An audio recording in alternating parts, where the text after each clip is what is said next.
छन्दश्चयस्तुतचरित्रपुरत्रयारे कुन्दप्रसूनकृतसेवन तृप्तचित्त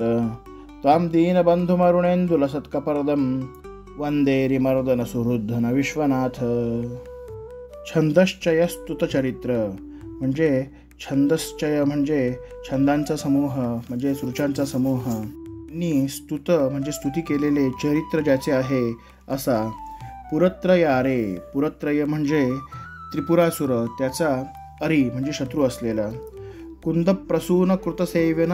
तृप्तचित्त म्हणजे कुंदांच्या फुलांनी केलेले जे सेवन आहे पूजा आहे त्यामुळे ज्याचे तृप्तचित्त म्हणजे मन संतुष्ट झालेलं आहे असा, अरिमर्दन म्हणजे आपल्या शत्रूंचा संहार करणाऱ्या, हे सुहृद्धन म्हणजे हे भक्तांचे धन असणाऱ्या,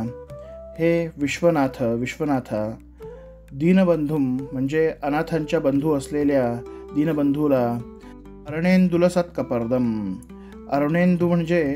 बालचंद्र, लसत म्हणजे शोभायमान असलेले, कपर्दम म्हणजे ज्याची जटा आहे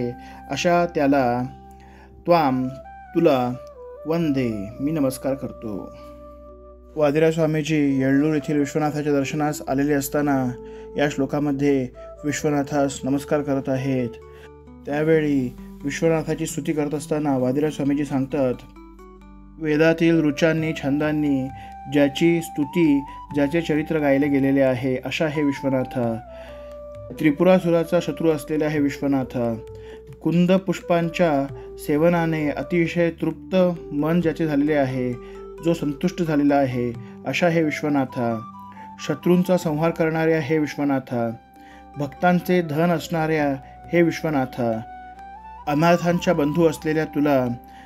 ज्याची जटा बालचंद्राला धारण केल्यामुळे अतिशय सुंदर दिसत आहे अशा तुला मी नमस्कार करतो।